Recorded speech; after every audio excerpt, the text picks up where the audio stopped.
Shalom Bapak Ibu Saudara yang dikasihi Tuhan, kita bersyukur bisa berjumpa kembali di kesempatan yang sangat indah ini. Saudara yang dikasihi Tuhan, saya mengajak kita bersama-sama untuk berdoa lebih dulu sebelum kita masuk di dalam pujian dan juga nantinya mendengarkan firman Tuhan. Mari kita berdoa. Bapa yang di surga, kami hendak mendengarkan firman-Mu, kami hendak memuji nama-Mu, kami ingin membesarkan Engkau. Karena kami mengerti Tuhan bahwa keberadaan kami pada malam ini semata-mata karena anugerah Tuhan yang mengizinkan kami dan memberikan kami kesempatan hidup dan sehat untuk masih dapat menikmati anugerah Tuhan melalui pujian dan firman-Mu. Tuhan, Engkau memimpin kami dari awal persekutuan kami Tuhan sampai pada akhirnya kami serahkan ke dalam tangan-Mu. Di dalam nama Tuhan Yesus Juru Selamat yang hidup, kami semuanya sudah berdoa. Amin. Saudara yang dikasihi Tuhan, kita ada sebagaimana kita ada pada saat ini bukan karena kekuatan kita. Semuanya karena anugerah Tuhan yang telah melepaskan kita dari segala dosa-dosa dan kesalahan kita. Dia menebus kita di atas kayu salib untuk memberikan kita hubungan yang sempurna, hubungan yang baik bersama dengan Bapa. Hanya oleh berkat kemurahan Tuhan.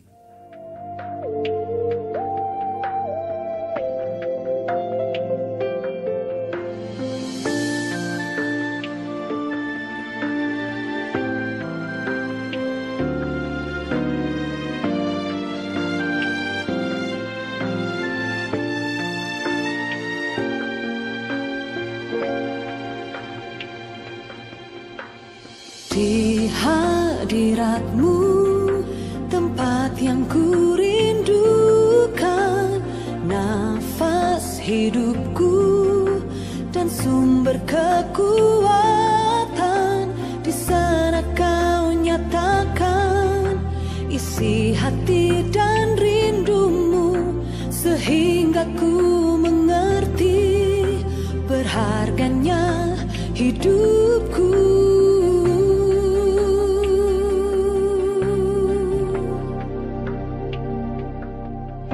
Hadirat-Mu yang membawaku, terima semua janji-Mu, membuat hidupku menjadi indah. Hadirat-Mu yang menguatkan aku di dalam pengharapan. Yesus, untuk selamanya hiduplah dalamku.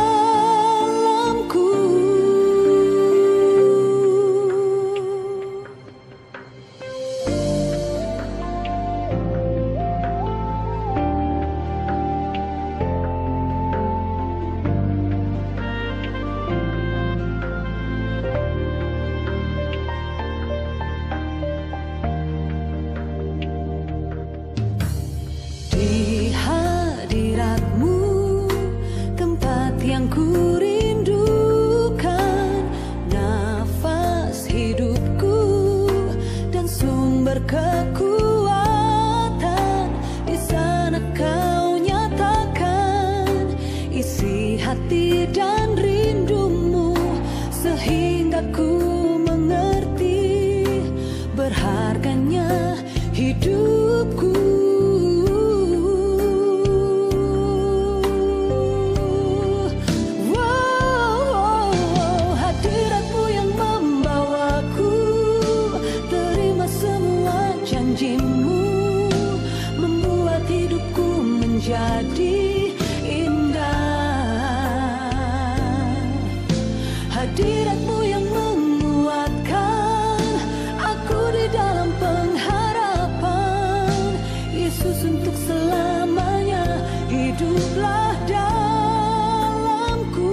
hidupku menjadi indah.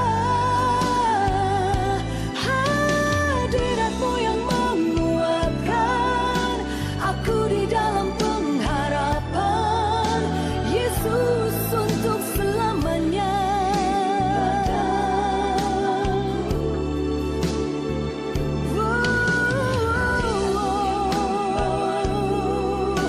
Terima semua janjimu, membuat hidupku menjadi indah.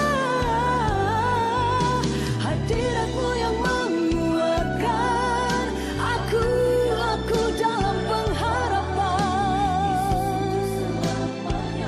Hiduplah dalamku.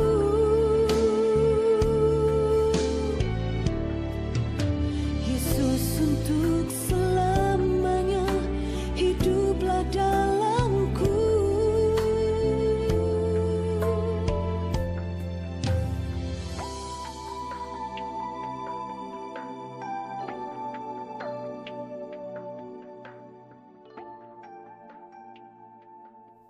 Saudara, apa yang dicari manusia selain damai?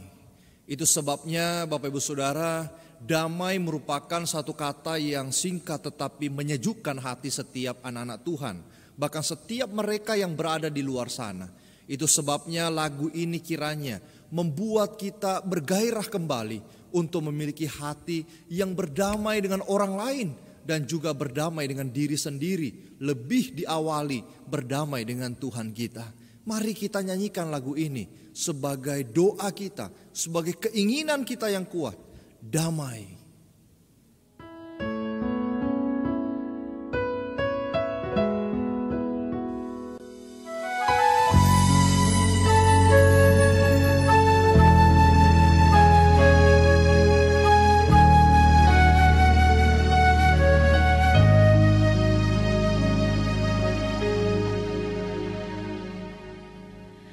Tahta yang mulia atau harta melimpah,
Bapak Ibu Saudara yang diberkati Tuhan, pada kesempatan ini kita akan membaca dan merenungkan firman Tuhan.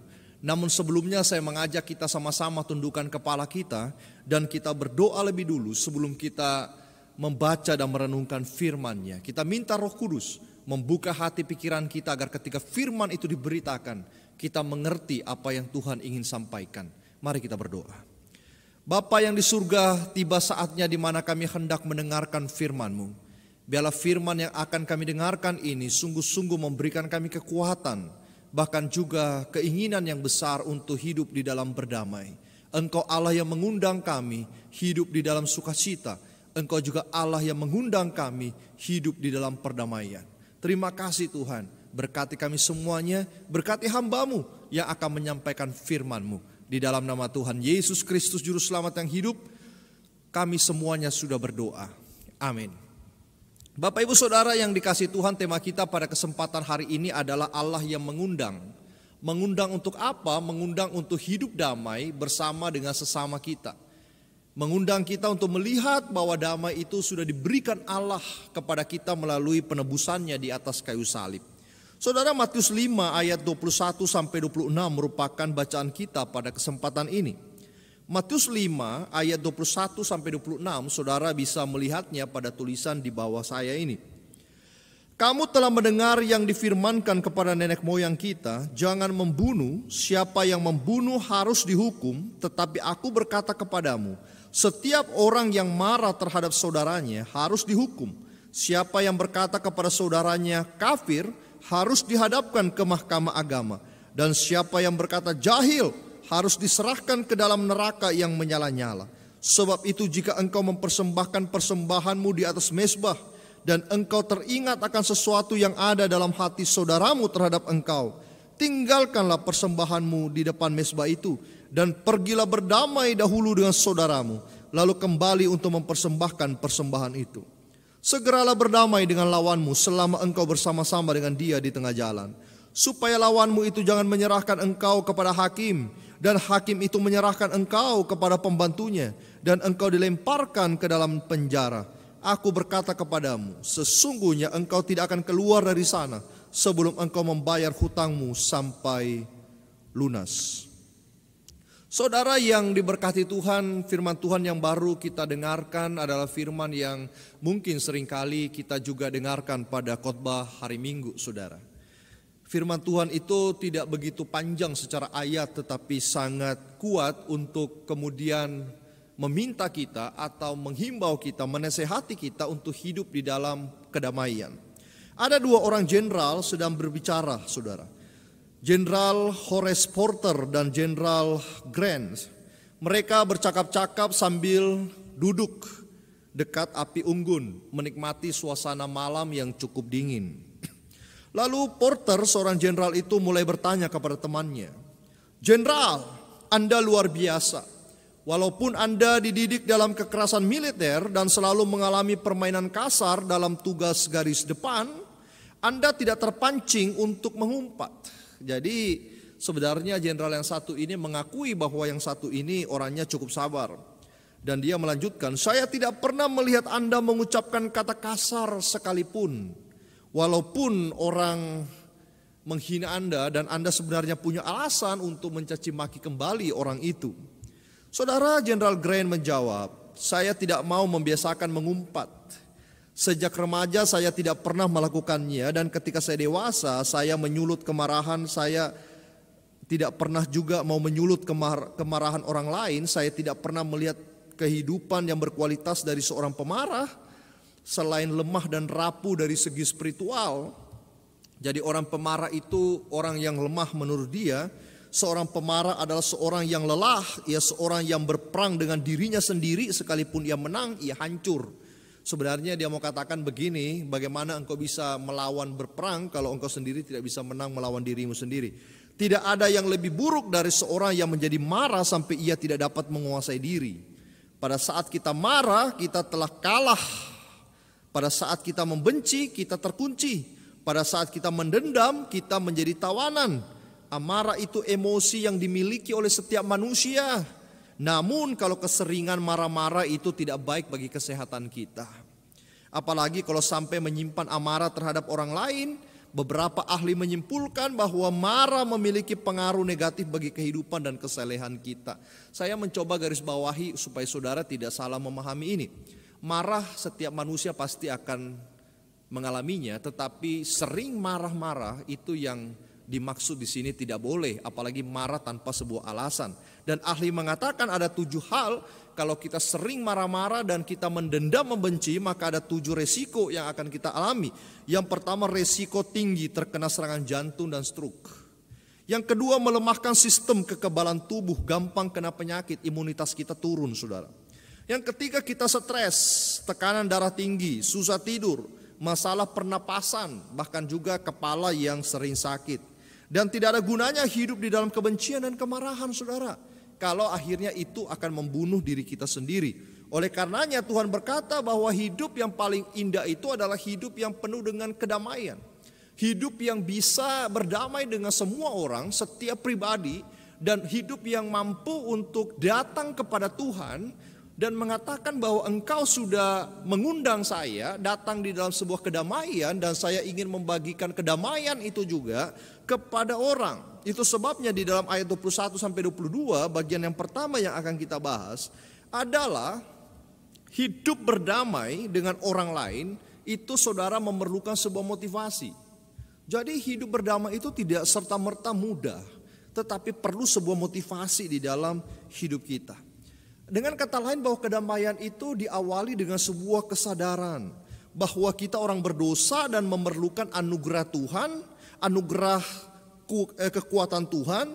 Dan jika kita merasa diri kita benar, kita merasa diri kita lebih baik daripada orang lain, dan itu menjadi kecenderungan kita, kita tidak akan mudah dapat berdamai dengan orang lain. Apalagi berdamai dengan diri sendiri, saudara, karena kita sendiri tidak bisa berdamai dengan diri, maka kita tidak akan mampu berdamai dengan orang lain. Itu sebabnya kalau orang yang suka membenci orang yang tidak bisa mengampuni orang yang selalu marah terhadap orang lain, yang punya dendam, dia pasti tidak beres dengan dirinya sendiri. Dan di sini Bapak Ibu Saudara kita memerlukan yang namanya pertolongan Tuhan. Di sini kita butuh yang namanya doa. Tuhan, lepaskan aku daripada kebencianku. Tuhan, singkirkan sifat pemarahku. Tuhan, jangan sampai sedikit-sedikit saya marah, saya tersinggung dan lain sebagainya. Nah, Bapak Ibu Saudara, di sini kita diajarkan untuk mengendalikan diri kita. Dan Alkitab berkata bahwa mereka yang orang-orang yang penuduh, pencelah, yang sibuk menghakimi orang lain, itu tipikal daripada sebagian orang Farisi dan ahli Taurat yang tidak suka melihat orang lain lebih suci daripada dia, yang mementingkan citranya tetapi hatinya di dalam penuh dengan iri hati, penuh dengan keangkuhan, penuh dengan kesombongan, dan sifat itu semuanya adalah sifat yang rentan membuat dia jatuh di dalam yang namanya kebencian, oleh karena dia tidak suka orang lebih baik daripada dia. Saudara, hukum yang berlaku bagi orang Yahudi saat itu yang sebenarnya membuat mereka beralasan untuk tidak senang dengan orang yang melakukan kejahatan, yaitu siapa membunuh akan dihukum. Sehingga membunuh bagi orang Yahudi mencelakakan orang lain sampai kehilangan nyawa, dan gigi harus diganti dengan gigi, nyawa harus diganti dengan nyawa, dan itu mereka pegang sebagai prinsip hidup mereka, sehingga tidak ada pengampunan. Yang ada adalah kebencian di situ, yang ada adalah kemarahan di situ. Tetapi Alkitab mengatakan di dalam Perjanjian Baru, maka ketika orang berbuat jahat kepadamu, berbuat baiklah. Jadi kita tidak memakai lagi yang namanya Taurat, saudara. Di dalam pengertian kita melihat Taurat itu bukan sebagai hukum yang menghukum orang lain, tetapi Taurat itu lebih kepada mengukur diri kita sendiri, melihat diri kita sendiri, kemudian melakukan hukum Taurat itu dengan penuh kasih dan cinta. Jadi kita melihat hukum itu sebagai anugerah, bukan sebagai poin-poin untuk menghukum orang lain atau menghakimi orang lain. Di sini Tuhan Yesus memberikan satu pemahaman yang berbeda terhadap hukum Taurat itu. Pemahaman yang mendobrak nilai-nilai tradisi orang-orang Yahudi selama itu. Yesus mengatakan setiap orang yang marah terhadap saudaranya harus dihukum. Siapa yang berkata terhadap saudaranya kafir harus dihadapkan mahkamah agama. Siapa yang berkata jahil harus diserahkan ke dalam neraka yang menyala-nyala. Saudara, maksudnya ialah siapa yang marah terhadap saudaranya tidak mau mengampuni dan berlanjut menjadi kebencian dan dendam, itu sama dengan membunuh dan harus dihukum. Dan penghukuman itu hanya milik Tuhan, bukan manusia yang menghukum manusia. Manusia harus mengampuni, tetapi Tuhan yang punya keadilan dan Tuhan yang menghukum. Siapa yang merasa diri paling benar, paling hebat dari orang lain, itu sama dengan membunuh dan harus dihukum. Siapa yang menghakimi, menghina dan mengumpat saudaranya dan bahkan mengutuki saudaranya, itu sama membunuh dan harus dihukum. Ketika Tuhan Yesus mengatakan ini, sebenarnya Dia mau, Bapak Ibu Saudara, kita tidak menghakimi saudara kita. Kita tidak mengatakan kafir terhadap saudara kita. Kita menghargai dan menghormati sesama kita. Karena Alkitab itu selalu berbicara bukan bahwa kita harus menghormati orang lain, kita harus mengasihi orang lain, kita mendoakan mereka dan lain sebagainya. Sehingga kedamaian itu dapat tercipta. Saudara, Tuhan senang jika kita saling menerima, Tuhan senang kalau kita saling mendoakan, dan Tuhan senang bahwa kita harus berdamai dengan diri sendiri. Di dalam ayat 23-24, di situ dikatakan hidup berdamai dengan orang lain selain memerlukan motivasi juga adalah inisiatif. Jadi motivasi itu adalah kita berdoa, kita minta Tuhan, kita sadar bahwa berdamai itu penting, tetapi juga adalah inisiatif. Hidup damai yang memerlukan inisiatif adalah kesadaran dari dalam diri sendiri untuk memulai suatu kedamaian dengan sesama kita. Jangan menunggu orang itu datang kepada kita minta maaf, tetapi kita juga perlu inisiatif untuk datang meminta maaf. Perseteruan, kebencian, iri hati, hal-hal yang tidak berkenan di hati Tuhan, Tuhan tidak ingin kita menyimpan hal itu menjadi sesuatu yang membusuk di dalam hidup kita. Karena kemarahan dan kebencian itu seperti ikan yang segar, lalu kemudian kita taruh di dalam laci, lalu kemudian dia membusuk dan terus membusuk dan terus membusuk. Kemarahan itu sebenarnya baik, emosional itu baik, tetapi jika itu tidak dikontrol, dia akan menjadi busuk dan akhirnya menjadi racun di dalam tubuh kita. Kemarahan itu ekspresi, Bapak Ibu Saudara. Kalau kita masih bisa marah, berarti emosional kita masih baik. Tetapi kalau itu marah menguasai kita, itu yang celaka. Yang harus kita lakukan adalah mengalahkan kemarahan dan kebencian itu di dalam hidup kita. Orang Yahudi ketika datang ke rumah Tuhan pasti membawa serta persembahan mereka. Ada persembahan yang mereka sebut sebagai persembahan korban bakaran berupa hewan, kambing, domba, lembu, burung tekukur. Korban bakaran ini gunanya sebagai korban penghapusan dosa. Kali ini Tuhan menegur mereka yang seringkali bawa korban persembahan ke dalam rumah Tuhan, ke dalam bait Allah, tetapi di dalam hidupnya masih ada kebencian. Saudara dengan saudara berebut warisan. Lalu kemudian saudara ada anak yang tidak rukun dengan ayah ibunya. Lalu ada yang baru-baru saja mencaci maki orang lain, mengutuki orang lain, menganggap diri lebih baik daripada orang lain. Oleh karena itu Tuhan katakan, sebelum engkau mempersembahkan sesuatu, maka teringat engkau akan kesalahanmu dan permusuhanmu. Segeralah tinggalkan persembahanmu itu di sana, lalu pulanglah dulu, minta ampun, berdamai, saling maafkan dengan orang lain.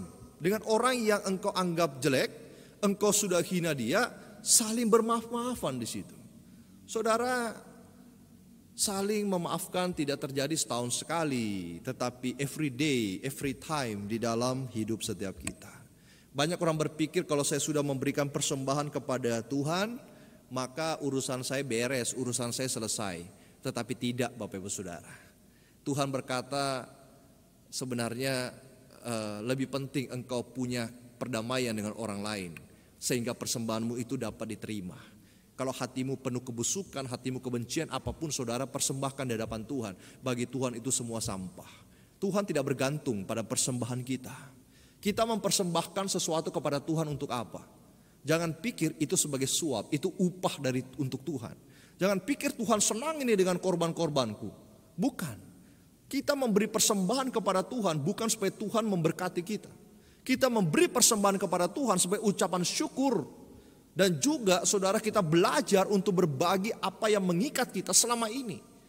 Kita seringkali terikat dengan namanya harta materi. Sehingga kita sulit memberikan harta materi itu kepada pelayanan Tuhan. Nah Bapak Ibu Saudara, di sini persembahan itu artinya adalah kita belajar untuk out of the box, keluar daripada box kita, untuk memberikan apa yang sulit untuk diberikan. Sebenarnya persembahan itu berarti kita belajar sesuatu untuk menyerahkan hidup lebih dalam kepada Tuhan. Sehingga berdamailah dulu, lalu engkau bisa mempersembahkan itu kepada Tuhan. Bagaimana engkau bisa katakan, Tuhan ini saya mau menjadi anakmu, saya ingin jadi sahabatmu. Kalau di dalam hati kita yang paling dalam masih ada kebencian, masih ada kemarahan dan lain sebagainya. Saudara, yang ayat 24-26, hidup berdamai dengan orang lain memerlukan keberanian. Keberanian, saudara. Kalau kita memperhatikan kata yang digunakan di ayat 25-26 ini berbeda dengan ayat-ayat sebelumnya. Kalau ayat sebelumnya Tuhan Yesus menggunakan kata saudara, di sini dikatakan lawanmu. Ada level yang lebih sulit daripada sebelumnya. Jika kata saudara mengacu kepada orang-orang yang dekat dengan kita, keluarga, rekan, kerabat, teman, maka kata lawan ini mengacu kepada oknum yang tidak suka terhadap kita, yang selalu bertentangan dengan kita, yang bahkan menentang Allah. Dengan kata lain, kasihilah yang tidak seiman dengan kita. Kasihilah mereka yang mengumpat kita. Kasihilah mereka yang tidak menghargai kita. Dan sekarang Tuhan Yesus ingin kita berdamai dengan orang yang tidak suka, atau mungkin orang yang tidak kita sukai sebaliknya, yang seringkali menyakiti dan melukai kita, entah dia itu keluarga, teman kita, atau bahkan mungkin musuh kita. Dan ayat 44 dari pasal 5 bahkan lebih jelas lagi, kasihilah musuhmu dan berdoalah bagi mereka yang menganiaya kamu. Ini tidak gampang, saudara.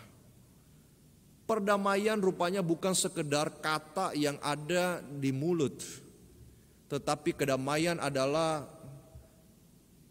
kata orang sekarang mungkin, menyandarkan harga diri kita sampai di lantai. Itu yang disebut dengan rendah hati, saudara. Jadi kita tetap tersenyum dengan orang yang tidak suka. Kita tetap menyapa, saudara. Bukan berarti kita tidak tegas.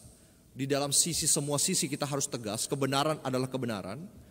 Tetapi kita tetap memiliki hati yang penuh kasih, mengampuni.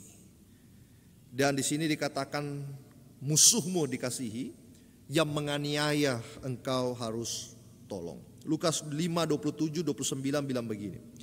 Tetapi kepada kamu yang mendengarkan aku berkata, kasihilah musuhmu, berbuat baiklah bagi orang yang membenci kamu, mintalah berkat bagi orang yang mengutuk kamu, berdoalah bagi orang yang mencaci kamu. Barang siapa menampar pipi yang satu, berikanlah juga kepada pipimu yang lain. Dan barang siapa mengambil jubahmu, biarkan juga ia mengambil bajumu. Artinya, saudara, tampar pipi bukan secara harafiah pipi kita ditampar, kita kasih yang kanan, bukan. Tetapi artinya, saudara, apabila orang menampar pipi kiri, berikan diri kita untuk mengampuni. Berikan seluruh apa yang kita miliki untuk mengasihi. Biarkan cinta kita menyala lebih kuat daripada kebencian dan kemarahan kita. Mengasihi di sini bukan berarti menyukai musuh kita atau setuju dengan perbuatan jahat mereka. Tetapi tindakan mengasihi ini lebih kepada perbuatan tulus kita kepada mereka, baik tindakan itu berupa pengampunan ataupun teguran kepada kesalahan mereka. Ketika mereka bersalah kita bisa tegur mereka, tetapi tegur bukan untuk memuaskan kemarahan kita, tetapi supaya dia menjadi lebih baik. Saudara, dan butuh keberanian bukan untuk mengakui semua itu. Butuh keberanian untuk melangkah lebih lagi kepada orang yang kita tidak suka atau orang tidak suka dengan kita. Kita saling mengampuni dan hidup damai lebih baik daripada hidup di dalam kebencian, bukan? Seorang Mary Johnson, anaknya dibunuh, ditembak, Bapak Ibu Saudara. Tetapi ketika pembunuhnya di dalam penjara, dia datang di dalam penjara itu, dia peluk pembunuh anaknya dan mengatakan, engkau yang sekarang menjadi anakku. Saudara, pembunuh itu menangis sejadi-jadinya. Dan dia minta maaf kepada Mary Johnson. Mungkin ada orang yang kita maafkan tidak seperti pembunuh itu yang menyesali dosa-dosanya, tetapi justru mengatakan sebaliknya, memang bukan saya yang salah, kamu yang salah. Itu lebih mengesalkan dan menjengkelkan saudara. Tetapi Bapak Ibu Saudara, lihat Yesus Kristus. Ketika di atas kayu salib dia mengatakan, ampunilah mereka sebab mereka tidak tahu apa yang mereka perbuat. Itu adalah mengundang orang-orang untuk datang di dalam anugerah Tuhan. Itu adalah tindakan suara yang mengundang kita, Allah yang mengundang kita dari surga untuk melihat bagaimana Tuhan penuh kasih dan cinta, supaya orang-orang yang penuh hati yang jahat, orang-orang yang melupakan kebaikan Tuhan itu datang pada Tuhan dan kemudian memberikan diri sepenuhnya kepada Tuhan. Saudara yang dikasihi Tuhan, Tuhan Yesus di atas kayu salib mengampuni kita, padahal kita banyak sekali dosa-dosanya. Hari ini apakah kita sudah berhenti berbuat dosa? Tidak. Tapi apakah Tuhan berhenti mengasihi kita? Tidak. Hari ini apakah ada orang-orang yang menjengkelkan di sekitar kita? Hari ini apakah ada orang-orang yang tidak menghormati dan menyukai kita? Hari ini adalah apakah ada orang yang mengumpat kita dan kita masih ingat kesalahan-kesalahannya di dalam hidup ini? Hari ini saudara, kita belajar bilang sama Tuhan, Tuhan jadilah motivasiku. Saya berinisiasi. Saya belajar berani untuk melangkahkan kaki. Supaya Tuhan memberkati orang yang mengutuk saya. Supaya Tuhan memberkati orang-orang yang mencaci maki saya.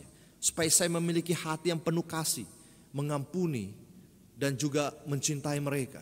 Dan jikalau ada kesalahan saya, Tuhan kiranya Engkau ingatkan saya, supaya saya bisa hidup berdamai dengan orang lain, seperti Tuhan yang menolong saya.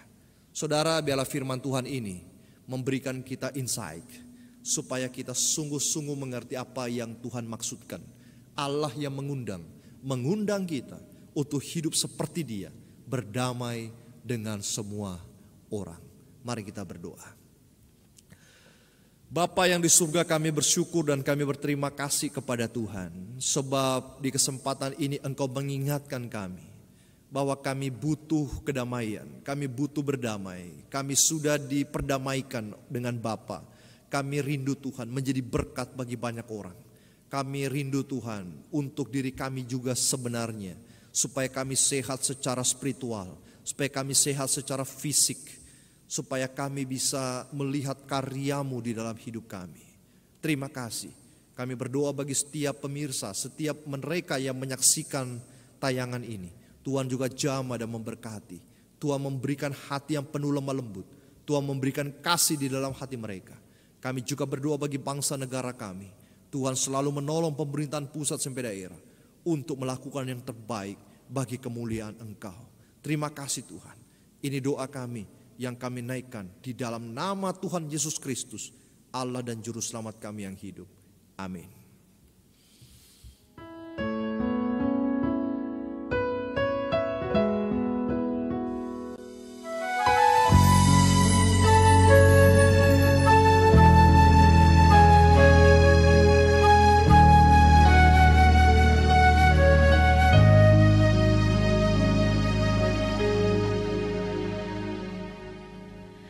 Tahta yang mulia atau harta melimpah,